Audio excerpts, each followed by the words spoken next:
یہ خلا، یہ زمین، یہ شفق، یہ افق، یہ سب ستاروں کی انجمن، یہ چاند، یہ چاندنی، یہ سورج کرنیں، یہ سب کیا ہے؟ یہ پودے کیا ہے؟ یہ اللہ کی مخلوق ہے۔ ربنا ما خلقت ھذا باطلا سبحانک فقنا عذاب النار۔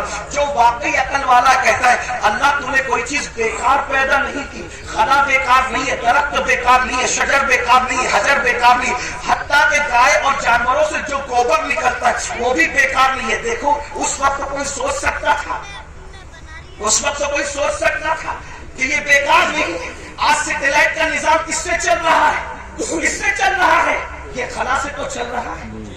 قرآن کہہ رہا ہے، توجہ کریں۔ تو میں کیا کہہ رہا تھا آپ کے سامنے؟ 114 سورتوں میں ایک ہی سورت ہے جس کو اللہ نے اپنے لیے خاص کیا ہے اور اس کا نام رکھا ہے خالص نہیں، ہاں، کیونکہ خالص سے بھی اور بڑھ کر تفضیل کے ساتھ ہے اخلاص۔ اے سبحان اللہ۔ اب یار دھیان دینا، توجہ، میری بات سمجھنا مشکل تو نہیں لگی؟ نہیں بات سبحان اللہ، سمجھانے میں کامیاب ہوں؟ بے شک، سر پہ تو نہیں جا رہی ہے؟ بالکل بالکل۔ ایک ہی صورت ہے اخلاص۔ اب میں تھوڑا سا اپنے لب و لہجے میں بات کرتا ہوں۔ اخلاص کسے کہتے ہیں؟ ہم کہتے ہیں نا اخلاص کے ساتھ کام کرو، مطلب کسی کے لیے نہ کرو، ایک کے لیے کرو۔ بے شک، تو جو جس میں دو آ جائے وہ خالص نہیں رہتا، اخلاص کیسے ہو سکتا ہے؟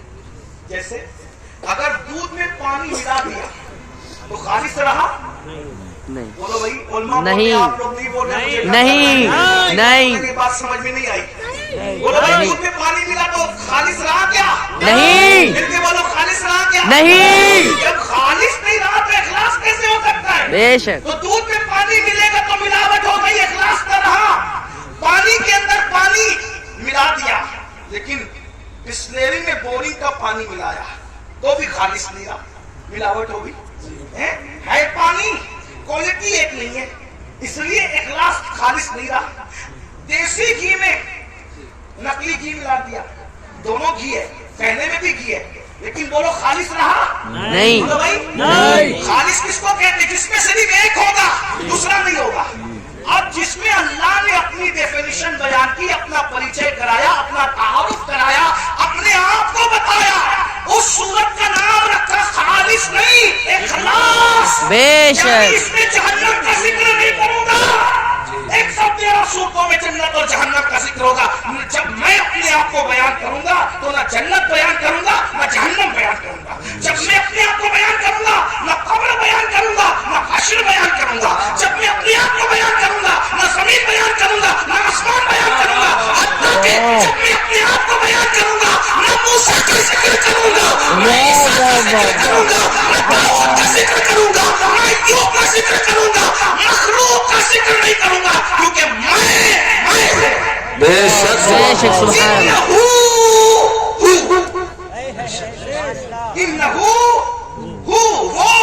وہی ہے۔ جب اپنا ذکر کرانے کی بات ہے تو کسی کا ذکر نہیں ہوگا، کیونکہ یہ سورت اخلاص ہے۔ بے شک، کیا ہے تیرا تعارف؟